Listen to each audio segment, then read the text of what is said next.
Böyle böyle. YouTube'a cahani.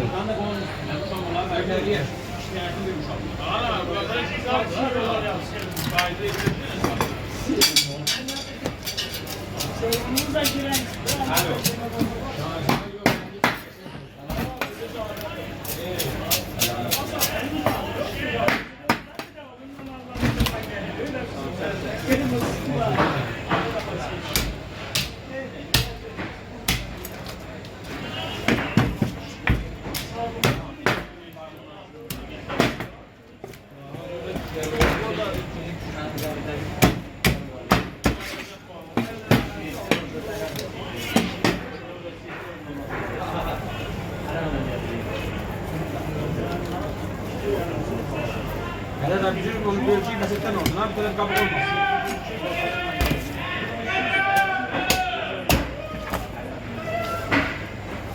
Sen adın ne mi?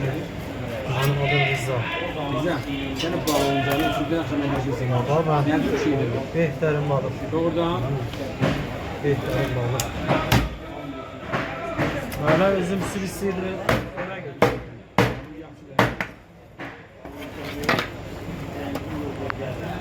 Özü təzə.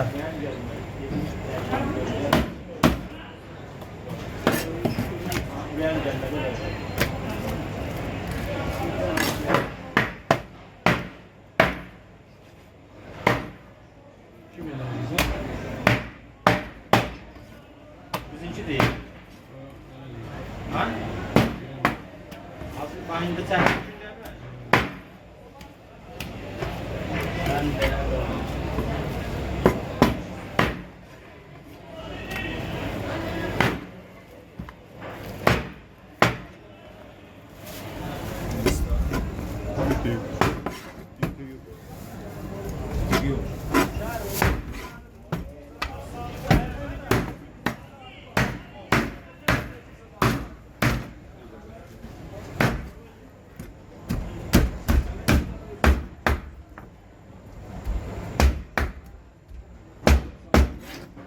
Zaman başka ne mi? Kapatın ya.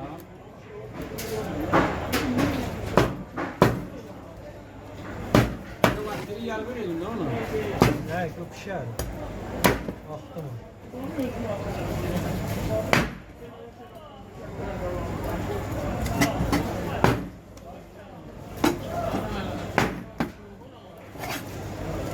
Acayip.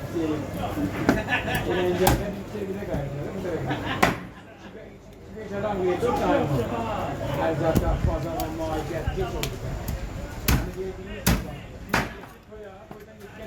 Boyda çendesi. Şunu çendesi değil mi?